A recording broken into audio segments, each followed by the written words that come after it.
Good morning. Today is Monday, March 18th. Thanks for coming on to our Monday morning training. My name is Adam Bursan, and today I'm going to be talking about steps to have a long term successful career in the business.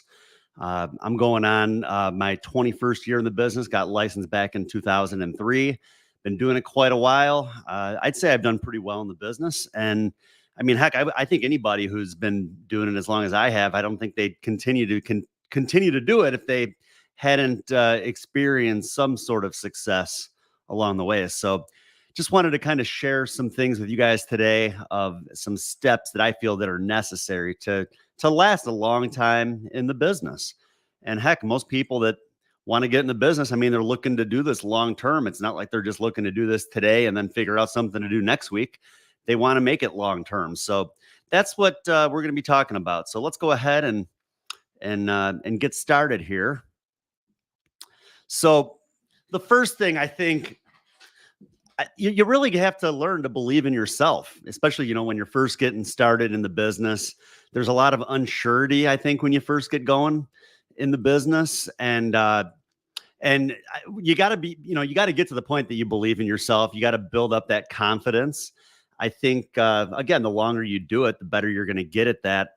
I talk to new agents all the time where their first month or so, they're a little slow, they're a little unsure, they don't really have that belief yet or that confidence yet.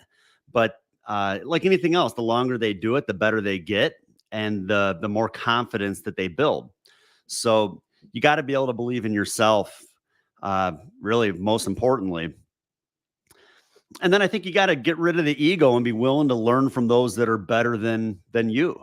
I think that's one thing too. I mean, ego. I'd like to maybe do a whole podcast episode talking about ego. Maybe that's something I'll do in the future here.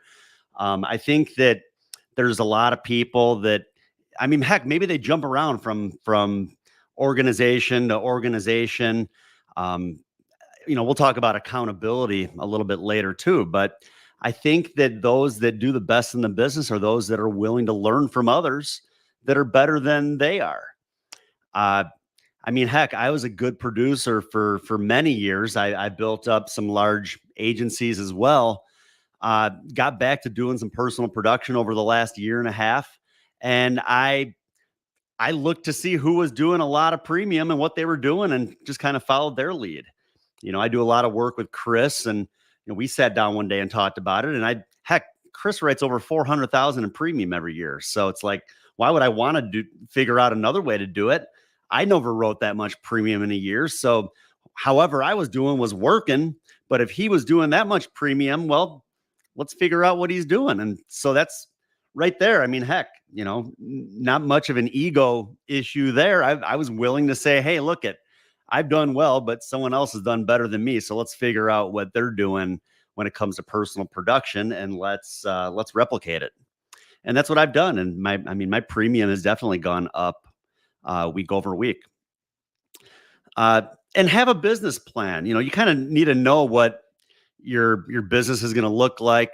I think you also need to understand that final expense, if that's the market that you're in, is a little bit different when it comes to the market, when it comes to just even like the areas that we're working. We work a lot of middle to low income. My experience, over the last year and a half, I've done a lot more appointment setting than ever before. I used to be so into just door knocking. I have done more appointment setting lately, but I do know that you do have to only maybe set maybe a day or two out from when you're calling to set the appointment. So if you're calling today for appointments for the week, I'd say maybe call tomorrow or call for tomorrow today and maybe Wednesday at the latest.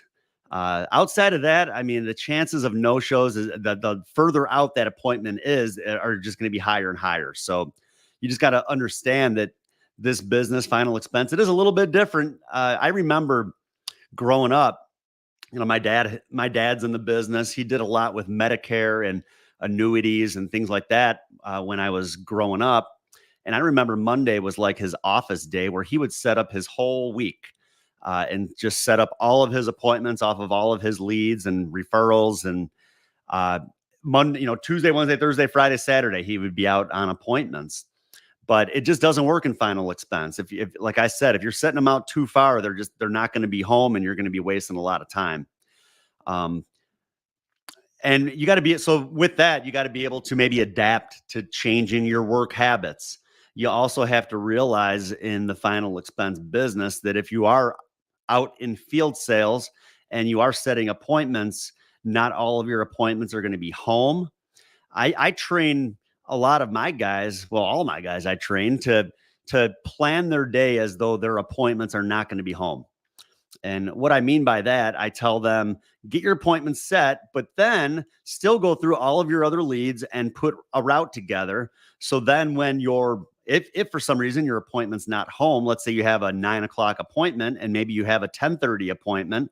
Well, if your 9 o'clock appointment isn't home, well, you're already going to know your next step. You're already going to know where you're going to be able to go.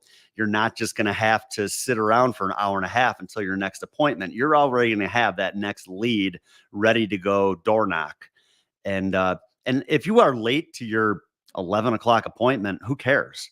Or your 10:30 appointment, who cares? If you're a little late, I mean, you're better off to just as many opportunities as you can to sit down with people. That's really what you need. And people understand if you're late, if you're run over. I mean, how many times do people have like their cable company where they set up an appointment? Their cable company gives them like a 6-hour window. So, I mean, do you think that one of our prospects is going to care if you're a half hour or 45 minutes late? They're used to these service people being 3-4 hours outside of the scheduled time. So, just kind of have, again, it's so much of this is just mindset. And if you think that they're going to be mad that you're late, well, then they're probably going to be mad. But like I said, work your leads. If your first appointment's not home, make sure you already have a route put together so you know where your next step's going to be. And again, you just got to be able to adapt to those sort of work habits. And have a marketing budget and be disciplined with it. I think that it's a good idea to transfer at least 20% of every commission that you earn into a separate bank account. Call it your leads bank account. This is the business. Heck, it takes money to make money. And you got to have that money set aside for future lead orders. And that's where I've seen a lot of guys in the past where they fall behind, where they get going, they do really well, but then they don't reinvest into their business. They have way too much other stuff that they have to pay for, other bills. They never get around to placing another lead order, and then they're in and out of the business. I mean, you got to be consistent. Consistency is really the key. And I'm sure we'll probably talk a little bit more about that here. Plan to live on half of what you earn. And the reason I say half is because not only do you have to worry about paying for leads, but I mean, heck, this is a 1099 position. You're an independent contractor. You're basically running your own business. And with that, you're getting to get 1099 by all of the different carriers out there. And when you do your taxes, well, you have to end up more than likely paying in. But that's where, heck, your leads, that's a good write-off. Your mileage, that's another good write-off. But you plan to live on half because you're better off to have more than enough saved and put away than not enough. The last thing you want is to be put in a tough situation at tax time. And it's happened to me. I remember first year, my prior company, I made a lot more money than what I had anticipated. And I had not set enough money aside. I got in a pretty tough spot, but worked my way out of it. Again, lesson learned. I mean, I always teach all of my agents. I mean, pretty much everything that I'm teaching is just because of things I've learned through my own experience. So yeah, plan to live on half, and at tax time, you do your taxes. If you end up having more than enough coming back to you, well, that's not a bad thing. That's a good thing. If you don't have to pay nearly as much in as what you had anticipated, well, heck, now you have more money that you can reinvest into your business, or heck, maybe go take a trip or something. So Yeah, this is what I was talking about too with consistency. Order leads every week. Don't take weeks off when it comes to ordering leads. Consistency is key. I talked on my training on Friday. If you haven't seen it, I'd recommend get on the Insurance Life and Everything in Between YouTube page, and or you can listen to the audio on Apple, Spotify. Talked a lot about the consistency and ordering leads every week. Just the whole thing was just about doing whatever it takes to succeed. But again, order leads every week. Don't take weeks off. It's all about being consistent with it. And you want to build up that. This is what I talked about on that training. You want to build up an inventory of leads where it gets to the point where you have so many people to see, you wish that there was more time in the day. And that's a good problem to have. When agents run into trouble, it's when they place one lead order and then they try to disposition every single lead before they move on to the next. And if you're working that way, it's going to get to the point where you're going to run out of people to see. And you're going to be looking for things to do. And that's not a good problem to have. So be consistent with placing those lead orders and be geographically smart with it. That's the great thing about direct mail leads, is that direct mail, most vendors, you can place those leads by zip code. I could order 20 leads that are all within one zip code. I just sent an agent 20 leads that are all in one zip code. I mean, he's going to be able to blow through those leads so quickly because all those leads are just going to be a few minutes apart from one another. And then from there, I do another lead order, maybe like the next zip code over, and then the next zip code over from there. And then that keeps everything very close together. Time is money. I've done really well lately on some Facebook leads I've been working, but as well as I've done on them, they're time consuming because I'm doing a lot more driving. They're all over the place. I can only order them by county. And with that, they're spread out. They're not, it's not like one lead is here and then the next one is right down the street, like direct mail. I'm driving a good, at least 15 minutes to a half hour between leads. So with the direct mail where everything is so close together, you just, like I said, you get so much more done throughout the day. And maybe you're not going to close as many, but you're going to see enough that you're going to close. You're going to be more profitable because you're going to make more sales because you have more time to see those people. And have some structure. Know what your week is going to look like. Know what your day is going to look like. Like I mentioned, even if you're setting up appointments, plan as though they're not going to be there. Put a route together, have that saved. Those are things that you need to be doing the night before. Not like I said, not when your appointment's not home, then you're shuffling through your leads trying to figure out where to go next. Plan ahead so you're not wasting time when you're out in the field. And use a presentation. If you don't have a presentation, feel free to reach out to me. I'd be happy to share my presentation with you. And it's worked really well for me. Focuses a lot on the need, focuses a lot on affordability. We ask a lot of questions. We get the client involved. And I write a lot of business. So I don't think there's, I've said this before, I don't think there's like a magic potion to writing business. There's not like a magic presentation. But heck, when you learn it, the thing about it, you learn it and it helps when the client starts asking questions or they get you off topic.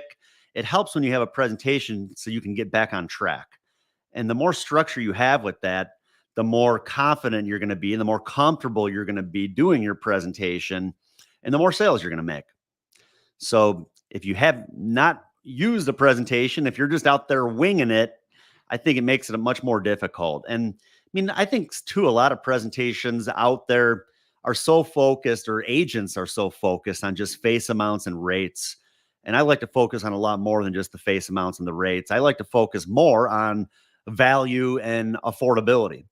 So yeah, feel free if you need a presentation, I'd be happy to share it with you. You can get on my YouTube or even the podcast audio, and you can even listen to my presentation. I think that's a great way to learn it too. If you're out driving around all day running leads, well, get on the podcast and you can go through and you can listen to the presentation. The more you hear it, the better you're going to get at it. So know the products, the underwriting, and how to calculate premiums. That's just another thing. I mean, I think when you're in a home, it doesn't look very good if you're shuffling around, you're trying to figure out how to get into different agent portals, you can't keep track of all your passwords. It's happened to me and I don't like it when it's happened to me. I mean, I think it's just better to be prepared, kind of have everything in order. Um, and yeah, know the products, the underwriting. Uh, Toolkit definitely helps. The insurance toolkits, if you don't have it, it's a great tool to have. It's worth the $40 a month that you're going to spend for it. I mean, heck, that's the cost of one lead. But just that, along with just learning the underwriting and learning the questions on these different applications, the learning to calculate correct premiums using the different rate calculators, even outside of the toolkit, and also keeping up with technology.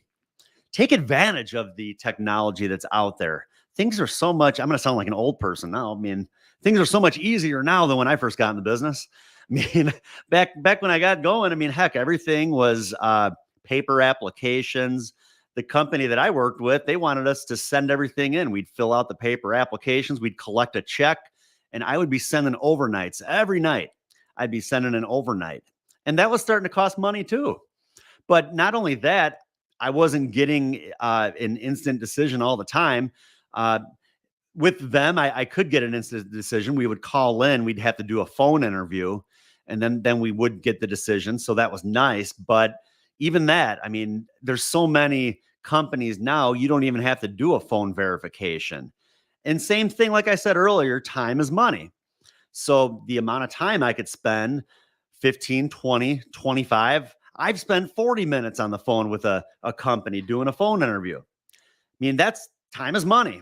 The amount of time I'm spending on that one client, I could be spending on other people if I was just using an e-app that provided me with that instant decision.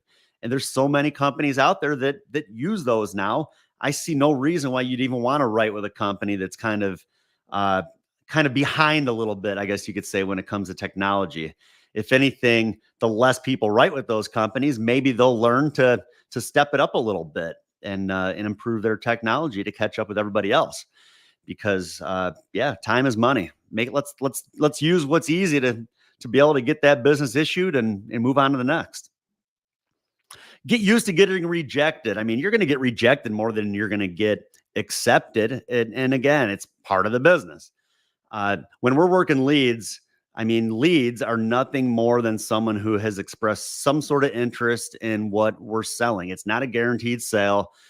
We should be able to close, I would say minimum 15%, but probably more like 20 to 25% of our leads. If you're even better than that, maybe 30%. So right there, I memean, heck, 30%, if you're that good, that means that you're still going to get rejected at least 2 out of 3 times on your leads. So you got to have thick skin. You got to know that you're going to get rejected, and you just have to understand that going in. But those sales are going to make up for it. That one sale that you make is going to make up for the 3 other people that just rejected you or slammed the door in your face. So you just got to get used to getting rejected and understand too, they're not rejecting you. They're just rejecting what you're offering. And if you're not working with me, you should be taking advantage of the people that you work with too. And they can help you when it comes to maybe overcoming some different objections when it comes to the sales. I've had my agents call me if they're in a home and they can't get anywhere with the person. I tell them, put them on the phone with me. Let's talk a little bit. Maybe we can even save a sale. But yeah, get used to getting rejected. And it's just part of it. Ask questions. Listening sells. When you're in a home, don't be the one doing all the talking. I think that it's good to get the client involved. Ask them questions that are related to the topic. Ask them questions that hit home a lot. In Final Expense, I know that a lot of people that we talk to on a regular basis have been through it, where a family member had passed away. They weren't prepared. The whole family had to worry about pitching in to pay for it. So let's think about that. And let's ask questions about that. By sending this card back, Mrs. Jones, had you experienced a funeral lately? That's the first question I ask when I'm in a home. And right there, it gets them in that mindset of remembering why this is so important. I'm not going to go through my whole presentation today. Maybe we'll do that next week. But ask questions. My presentation, there's a lot of different closing questions, and they're there for a purpose. And that purpose is to get the client involved, like I said, and reminding them of why this is so important. And then they're going to sell it to themselves. When they think about the fact that, yeah, they had experienced a funeral and they weren't prepared and the whole family had to pitch in to pay for it, it's sold. They know they need it. They don't want to put their family in that same predicament. Focus on the need. As I mentioned, that's my presentation. Focusing on the need, focusing on affordability is key. That's another question that I ask. Have you thought about whether you want to be buried or cremated? Well, right there, we're focusing on the need. How much coverage does this person need to make sure if they were to pass away tomorrow, there's going to be enough coverage there to cover those expenses? And then affordability. If they can afford more than the immediate need, well, then we can focus on maybe how much it's going to cost in 15 or 20 years based on inflation. But if all they can afford is the immediate need, that's fine. At least they have something. We can always add more later. Don't sell based on how much commission you want to make. Like, that should be something that I shouldn't even have to bring up.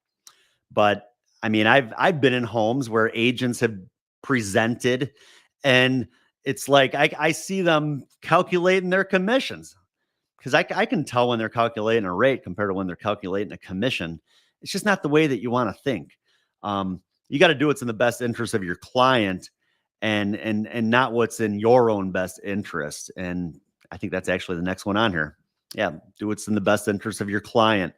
Another thing with that, I would say, you always want to do the right thing. You're not going to be in the business a long time if you're not doing things the right way. And you don't want to clean sheet applications. I've been in homes where somebody tells me that they already have a policy, and I go through their health with them, and they pull out their policy, and I go through the application that was written, and it's all the questions answered no, all the way down. After they told me that they had a heart issue, that they take medication for congestive heart failure. Well, I guess some agents, maybe they figure out ways around these sort of things, but that's not in the client's best interest either. That's where these last two, they kind of coincide with one another. You can't do what's in the best interest of yourself. You got to do what's in the best interest of your client. If they're in a policy already, and maybe you asked to see the policy and it was done the right way, and maybe they've had that policy for 3 or 4 years and they're fully covered, I wouldn't recommend replacing it. If anything, maybe add to their coverage, because what happens if we wrote them a new policy and they died in 2 months? Even if they're in really good health, we can't guarantee that claim is going to be paid. I can guarantee a claim is going to be paid if they've had that policy for more than 2 years, because they're past that contestable period. So, I've replaced some business that maybe they wrote, where maybe that business was written like maybe within the last year, maybe 12, 13 months. Outside of that, I compliment my client and I tell them that they made a good decision on that policy that they had and to keep it, because you're going to be covered with that policy fully in like 3 more months. So don't let anybody talk you out of getting rid of that. And then they appreciate that. And then they want to do business with me, because it shows them that I'm an honest person too, and that I'm doing things the right way. So yeah, look out for your clients, do the right thing, add to their coverage. You don't need to be a professional business replacer. To me, some people that are just out there replacing other people's business, they don't know how to sell either. Assume the sale. I think that, I've heard people say before to ask for the sale, and I kind of disagree. I don't think you need to ask for the sale. The reason I'm there is because they sent this card in, and because they need insurance, and that's why we're there, is to get this done. So I'm very assumptive throughout the entire process. I go through the application, and maybe before they even realize that they've committed to it, all of a sudden I'm throwing my iPad in front of them to sign for it. And then they realize, oh, okay, I guess I'm moving forward. But that's because I'm assumptive. We go over the rates. We talk about affordability. I ask them what they think would be affordable. And then from there, it's just kind of a smooth transition into the application. So like, I'm not being slick, I'm not being sneaky or anything like that. I'm just kind of making it a smooth transition into the close and into getting that application completed and getting them covered. So assume the sale. Like I said, that's why you're there, because they fill that card out and because we're there to do business with them. Obtain referrals. I mean, I'll be honest. I mean, I haven't been the best in the past with obtaining referrals. And I think about that a lot, all the business that I probably could have gotten that I didn't, just because I didn't ask for some referrals. And referrals are going to make up for those people that are slamming the door in your face every day. Referrals are free leads. And if you could get 5 referrals on every sale you make, well, right there, that's going to make up for every single person that rejected you. And it's going to give you that many more opportunities to make up for those people. So you got to be asking for referrals. We have a really good referral system too, that offers a free $5,000 accidental death benefit policy. If you're part of our agency, that's something that we could help you with. But it's another way to be able to get some additional referrals if they're hesitant to give them to you without offering something like that. Stop avoiding your fears. That we could really take many ways. I think a lot of people have fear when it comes to door knocking. Maybe people, they've never been comfortable with just walking up to somebody's door. I've never really had an issue with it. I don't feel like I've ever even been nervous or anything, just going up to somebody's house and knocking on their door. But that's just me. I guess it's just a personality sort of thing. Some people, maybe it's a little bit tougher to kind of get over that. But if you want to be successful, we're talking about long-term success today, you got to be willing to door knock some leads. Even if even if your sole way of doing business is not face to face, or even if you are mainly setting up appointments. If you're just setting up appointments and you're not doing anything with those leads that you never get anywhere with over the phone, or maybe they just don't answer their phone, you're wasting a lot of leads. So, I mean, there's a lot of people these days that just don't answer their phone. I'll be in a home with a prospect or a client, and their phone is ringing off the hook and they're not answering. They're just letting the phone ring because they know it's just a telemarketer. It's more than likely someone just trying to sell them something, and they're not interested in talking to somebody. Had I only worked my appointments, I would make a lot less money. Like I said, when your appointments are not home, well, that's when you got to door knock those leads. But yeah, you got to get over that fear. I had an agent once tell me, well, I wouldn't want someone just showing up at my house. Well, that's not the right mindset to have. Because if you're in the final expense business and that's the mindset that you have, you're probably going to be in and out of the business and not make a whole lot of money. And you'll probably end up getting some of these cards mailed to you for final expense insurance. So you can't have that mindset. You just need to get out there and work them and be confident.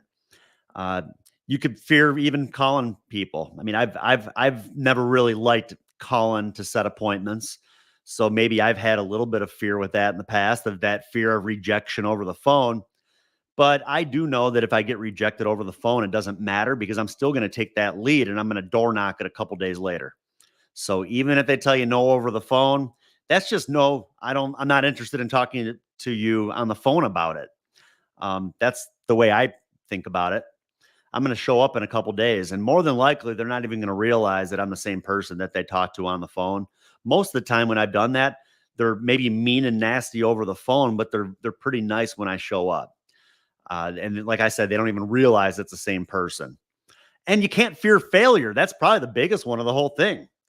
We can't fear failure. We can't fear failing on our leads. We can't fear ordering leads because of the fact that we might not make sales on them. These lead vendors, they would not be in business if people ordered leads and were not making any sales. The lead vendors, they're profitable not from that agent who orders leads that one time, but they're profitable from the agents that are consistently ordering leads, that have a recurring lead order every single week. That's how they're making their money. Well, agents are not going to be on a repetitive, consistent lead order if they're not making any sales. So you can't blame the leads. You can't fear failure on the leads. You got to know that you're going to be able to close at least, like I said, at least 15 to 20% of them, hopefully even a little bit more than that. This number 15 used to say work at least 40 hours a week, which is still true. But I think maybe a better mindset is to do at least 15 presentations every week. Because if you're just out door knocking leads, well, I mean, there might be one day that maybe you only sit down with one person or maybe two people. So I think it's better. And you could say you're out in the field all day. I mean, you could have left your house at 8:30 and not gotten home until 9 o'clock at night. Well, that's a good 12-hour work day, but I could tell someone to work 40 hours a week. And if 75, 80% of that was just behind the wheel, that's not really working. That's just driving. I'm talking about, we got to be sitting in front of people. So that's where you need to be able to set up your week where you're going to be able to at least sit down with about 15 people. And if you can sit down with 15 people, think about the type of week you're going to have when it comes to production. And how are you going to be able to sit down with 15 people? Well, you're going to have enough leads to make it happen because you're going to consistently order every single week. And you're going to build up that inventory. So then you're going to have more than enough people to call on a regular basis. And with that, I mean, 15 leads, you write even half of them. I mean, I think you should be able to write more than half. But even half, even 8 leads out of, or even 8 presentations out of 15, even 7, I'll go lower. I'll go less than half. 7 sales on 15 presentations. I mean, you're looking at, I'd say at least 5,000 to 6,000 in annualized premium. So don't focus on the hours you're working. Focus on how many people are you sitting down with on a regular basis. And you need to be sitting down with at least 15 people every week. And if you're not, well, then you need to be ordering more leads or getting more referrals or figuring out other ways to generate business to make it happen. So we got a little bit more, just a little commercial here in between. My agency, Unity Life Group, check us out. If you are not a part of us, I'd be more than happy to set up a call with you. Go to unitylifegroup.com/careers. We have opportunities for field sales, telesales. We have lead programs to accommodate either. And of course, we have our weekly trainings. Also, we have a daily phone call every day, Monday through Friday. Chris has a call, 8 a.m. Central, 9 a.m. Eastern time. Goes for about a half hour. I do sit in and talk on the call on Friday mornings. So, and I do maybe fill in a little bit of input a few other times throughout the week sometimes. So yeah, we have that. Like I said, we have the weekly trainings as you are on right now, or maybe you're listening on the podcast. But yeah, like I said, lots of good opportunities to build a team, multiply your income. We have high level contracts for those that maybe already have agents under them that are looking to maybe build and get bigger. And we have some unique carriers too. We have some carriers that maybe a lot of other people don't have, that I've done pretty well with. We have one carrier that's got, I would say, the best rates out there, like unbelievably cheap rates with pretty liberal underwriting. So any questions with any of that, feel free to reach out to me or get on the website. Like I said, moving forward, number 16, have more reasons why you should be working and less excuses why you can't be working. I mean, that's another one that, I mean, I remember one time I had a field train an agent, and all he had to do was get to me. And he said that, well, I think it was snowing out. He said he couldn't get to me because his windshield wipers were broken. Like, you know what? Figure out ways to make things work, like less excuses. I mean, I've had people tell me, well, my car's not dependable. It's below 0 out. My car is not going to make it in this cold weather. So can your car make it 5 to 10 minutes down the road to a place where maybe you could rent a more dependable car? Because if that's the case, A car rental for a day might cost you maybe $50, maybe 60. So that's the cost of one lead, maybe a little bit more. But are you going to make more money going out and working your leads or sitting around all day doing nothing? Uh, Again, I mean, there's so many excuses out there, and I think people need to come up with more reasons and more solutions rather than excuses. Keep up with your business. That's something that I don't feel like we talk about enough. We talk a lot about generating business. We talk a lot, and we see it all over the place. People talking about all this business they're writing. That's fine and dandy. You know what? Show me your persistency. It's great that you're writing all this business. I'd like to see how much of that business you're keeping on the books. Because if you're writing a whole bunch of business, that's fine and dandy.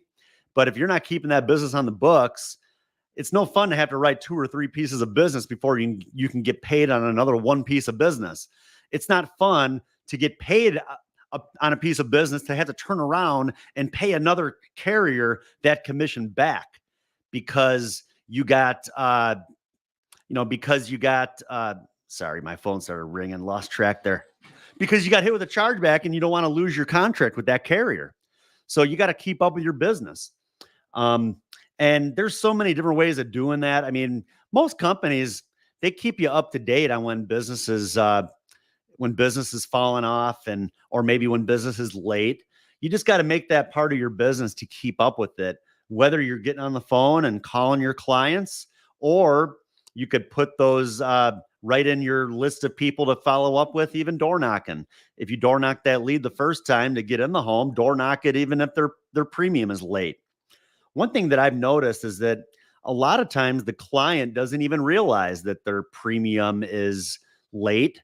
They don't answer their phone, even if a carrier would call them, or they might send them an email. Half the time they're not going to look at it. They might even get something in the mail and just throw it in the garbage thinking it's junk mail. But when you go to the house and say, Mrs. Jones, I'm a little concerned because you are 45 days past due on your premium and you're almost outside of your grace period. And I know you took this out for a reason. I don't want you to lose it. She's going to be happy that you stopped by. So keep up with your business. Also, make sure you know how to set up draft dates properly. If you are not setting your draft dates to coincide with your client's Social Security direct deposit, like, I can't think of a better way to put it, but you're screwing yourself. You got to be sure to set it up to coincide with their pay dates, the first, the third, the second, third, or fourth Wednesday. If someone's not on Social Security, if they're getting paid like week by week, I don't even really like writing that business. I prefer people that are just on some form of Social Security that gets a direct deposit. Or if, let's say that you talk to someone who has a prepaid debit card, they hand you this prepaid debit card and they just load the money on there every month. I would get up and run. Like, don't write the business. I walked away from $2,000 in premium a couple of weeks ago in a home because the person handed me a prepaid debit card. It's just not good business. If she had a direct deposit that was going on that debit card, well, then fine. If there's an account and a routing number associated with that debit card and that direct deposit's going through, great. But if it's not, if she's just taking money and manually putting money on that card, I'm setting myself up for a lapse. In that home, it would have been 6 applications, 6 apps in one home because they were small policies. It was like a husband and wife, and I think 4 of their young adult children. I didn't want to mess with it. What happens if I wrote 6 applications with one carrier and they all fall off? That could be enough for me to get terminated by that carrier for poor persistency. So I just don't want to mess with it. It's not good business. But keep up with your business. Remember, that's part of the business. Writing new business, yeah, that's how we make most of our money. But you're going to make a heck of a lot more money if you're keeping up with the business that stays on the books, because that's also going to lead to higher renewals every month. And remember, it's a marathon. It's not a sprint. When I take people out and I field train them, sometimes, I mean, I almost feel like I make it look too easy. I even tell them that when we're training, like, yeah, things are going really well. I wish I could tell you that every day is going to look like this, but it probably isn't. you're probably going to get rejected a lot more than I do. Um, the longer you do it, the more comfortable you're going to get, and the more you're going to know what to say when you run into those different scenarios. So that's where, yeah, I make it look easy. I've been doing it forever. I mean, I usually know what I'm going to say before they're even done with their objection, where they're in the middle of talking, and I already know what I'm going to say. I already know what I'm throwing back at them. So, very seldom do I not get in a home, but it happens, and you just got to move on to the next. But yeah, you got to remember it's a marathon. This is not like sometimes. Well, and I think the problem with that too. Sometimes I think that people, they get into the business under maybe false promises. Maybe they buy way too much into what they see online, where maybe people inflate their numbers a little bit. They make it look like they're making a heck of a lot more money than what they're making. Like, there's nothing I can do about, that. But I think that that maybe is part of it too. People then realize that, wow, this is actually work. I actually got to put the time in. And then they realize that it's not as easy as a lot of people make it sound. And then maybe they move on. But they need to realize that it's a marathon. It's not a sprint. It's not like snap your fingers and all of a sudden you're making all this money. It's going to happen as long as you stick with it, but you got to finish the race. We're not talking about a 40-yard dash. We're talking about a 26-mile race. Keep it simple. That could go many ways. Keep it simple. I think it's good to focus on maybe 2 or 3 carriers. I don't think you need 30 different carriers. I was laughing over the weekend because I saw somebody posting in one of the Facebook groups about how they recently contracted with like 30 different Medicare carriers, and they were asking if that was enough or if they should get some more.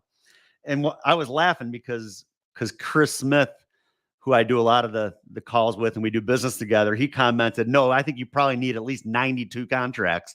And I know he was just being sarcastic, but it's just so funny. Like, we're not collecting baseball cards here. I mean, we're talking about doing business with companies. Let's keep it simple. In final expense, I'd say maybe have a lead carrier that you can write majority of your business with. Have a maybe a one good backup for certain scenarios, like maybe a company that accepts the Direct Express debit card. And again, that Direct Express, they're at least getting that direct deposit on. I don't consider that a prepaid debit. So if a carrier accepts the Direct Express, that would be probably one that I would want if the main carrier you're using does not accept it. Maybe one that height and weight issues. Outside of that, I'd say maybe one that's like a guaranteed issue.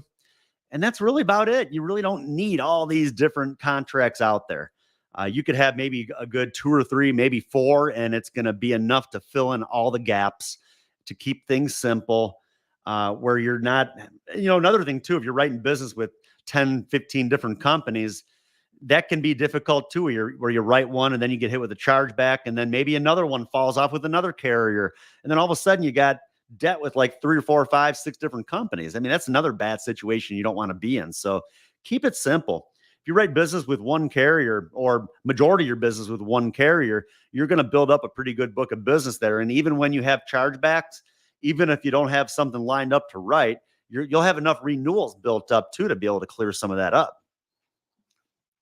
Work ethic is key. I mean, I could talk about this all day. People come on my trainings and then they don't go out and work. What's the point even sitting in on the training? I mean, the more you learn, the better you're going to get. But if you don't implement and you don't act, what's the point of just sitting and learning and learning and learning? I think the best way you can learn, you can learn a lot from the different trainings that we do. But I think the best way you can learn is by getting out there and doing it. Figuring out what works, figuring out what doesn't, getting back to your car after getting rejected and shut down, and just sit there and think, what could I have done to maybe make that situation better, where maybe I would have left with a sale. So much of this, I think, is self-evaluation, or call your mentor and figure it out. But you got to get out there and do it and act. Don't just be a professional learner, be a professional insurance agent that's going to get out there and work hard and make some money and do well. And set goals. I think an annual goal, a monthly goal, a weekly goal, a daily goal, all good things. I think that I think it's good to set that annual goal, know how much premium that you want to write for the year, know how much income you want to earn for the year, and then break it down from there. Okay, so then that means I need to do, let's easy number. Let's say you want to write 240,000 in premium for the year. Okay, well, pretty simple. That means that I need to do 20,000 a month in premium. That means that I got to do on average about 5,000 a week in premium. That means on average every day I need to write, well, I would say probably like right around $100 of monthly premium, maybe a little bit less, but break it down, even break it down into smaller numbers. Like, you don't have to focus on how much annual premium you have to do every day. Focus on monthly. That's what I like to do. I like to say, okay, my goal is to write $200 of monthly premium today. I work 3 days a week, Tuesday, Wednesday, Thursday. So I set my goals high and I fill up my schedule for those 3 days out in the field. So my goal usually is to do 200 in premium every day. If I don't hit that on Tuesday, I got to carry over that to Wednesday and then to Thursday. Do I always hit it? No, but I usually end up pretty close. I think last week I wrote maybe 5,100 in the 3 days.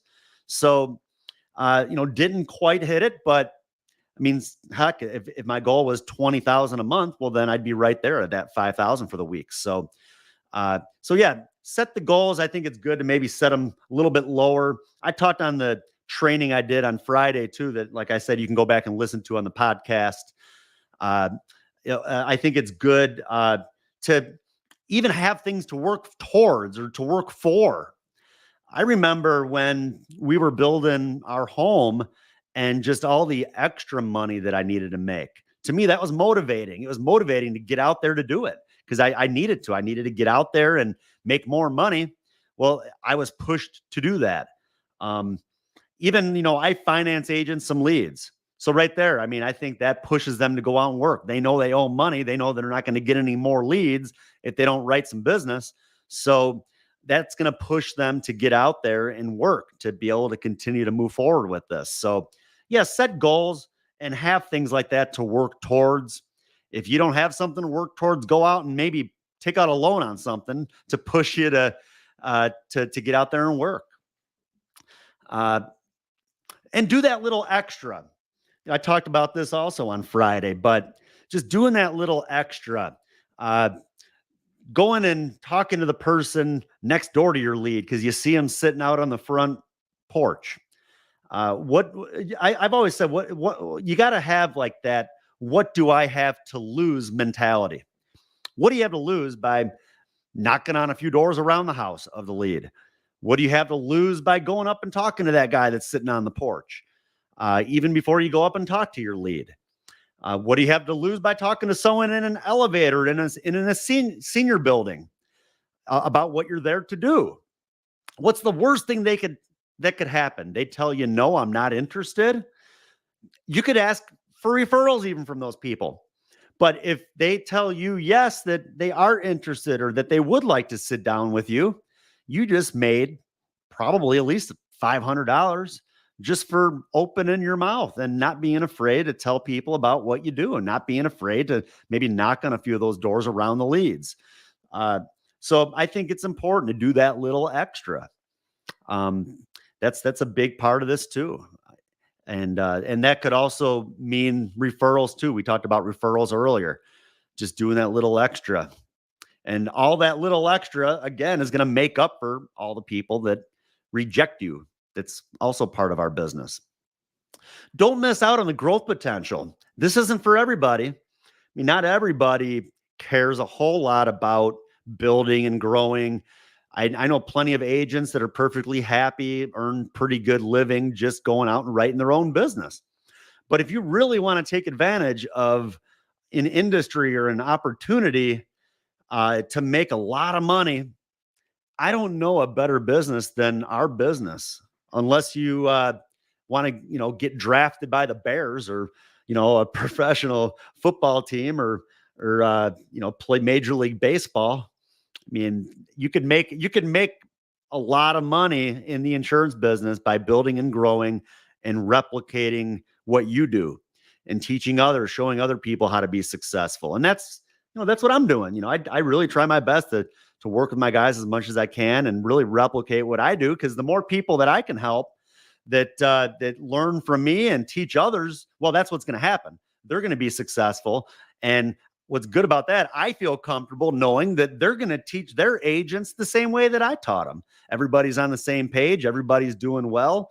And like I said, I can sleep a little bit better at night knowing that they're training their guys the same way that I train them, because then I know that they're doing things the right way.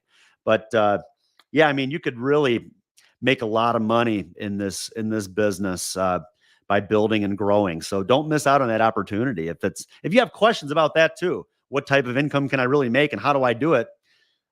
Reach out to me. I'd be happy to talk to you a little bit about that, of really what could be, and show you how to do things the right way, because I've seen organizations that really, really push the recruiting, but they don't talk about the bad side of it either. They don't talk about the sort of debt that you could get put into if those agents don't work out. So, but that's where, like, my whole system, I have it set up where, I mean, the chances of failure are pretty low. And I even teach my agents that want to build and grow how to do it the right way, where they're not going to have to really deal with a lot of that debt from their agents. And, win or lose, always hold yourself accountable. That's just something that I feel very strongly about too. So many times you see people jumping around from one agency to the next, and it was everybody else's fault but theirs. It was either that they weren't trained well enough, or the leads that they were getting weren't any good. Just so many excuses. And I've just kind of always felt like we are at where we are in life based off of the decisions that we make, and we have to hold ourselves accountable for those decisions, good or bad. Could I be further in my career had I made other decisions in my past? I don't know. I mean, I feel like I've done pretty well, but I don't know. Maybe I would be further ahead. Maybe I'd be further ahead if I'd made other decisions. I don't know. But like I said, I mean, I feel like we are where we are based on the decisions that we make, and the only people that we can hold accountable for those decisions are ourselves. So, no sense in sitting around. And I think people start to see that too. People that jump around from one place to the next, and it's just, oh, poor me all the time. People kind of get tired of hearing about it. I don't think people really want to work with people like that. So you got to hold yourself accountable for your own actions. Do stuff the right way. Understand that, like I said, you're not going to write every single lead. Understand that people really do want to help you and support you and work with you. If you're not getting that, well, then reach out to me or others, maybe someone else that's also done pretty well. But at the end of the day, you got to hold yourself accountable for your own actions, and you can't sit around blaming everybody else for all of your losses or failures. You're not going to get anywhere with this. And learn to love what you do. So maybe you're brand new. Maybe you don't love it yet. Maybe you like it. Maybe you're enjoying it. Learn to love it. Start to understand that what you do changes people's lives. Start to understand that maybe $10,000, $15,000, $20,000 to you doesn't sound like a whole lot of money, but it is going to change a family's life when they really need it. When your client passes away, and rather than their family having to run around trying to figure out how to pay for it, just you spending that time with that person is going to make things a lot easier on their family.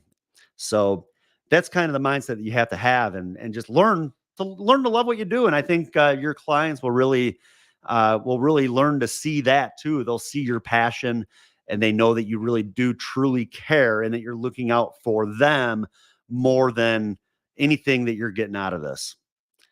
So that's about all I had for today. For additional training, you can check out my website, adambrisson.com, or get on my YouTube channel, youtube.com/c/Adam Brisson. Here's my contact information.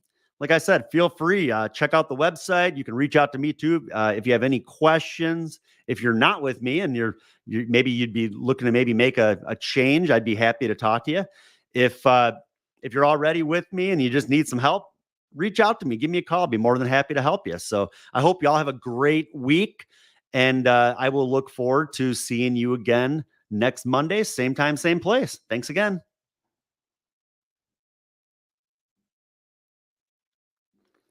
Oh, and I did have a few comments actually. So before I sign off, let me take a look and see.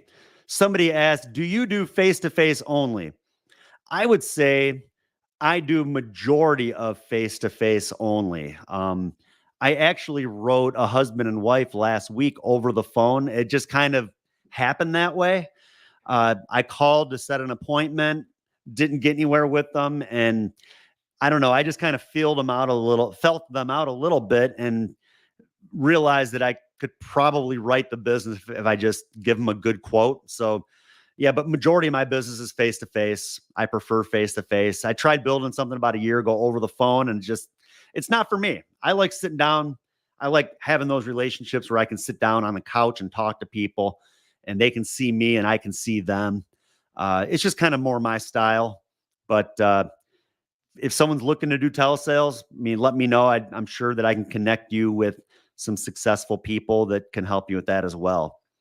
Uh, and then let's see if I had anything else on here. I think that's about it. So, yeah, if you need anything, like I said, feel free to reach out. I hope you have a great week, and I'll see you next week. Thanks again.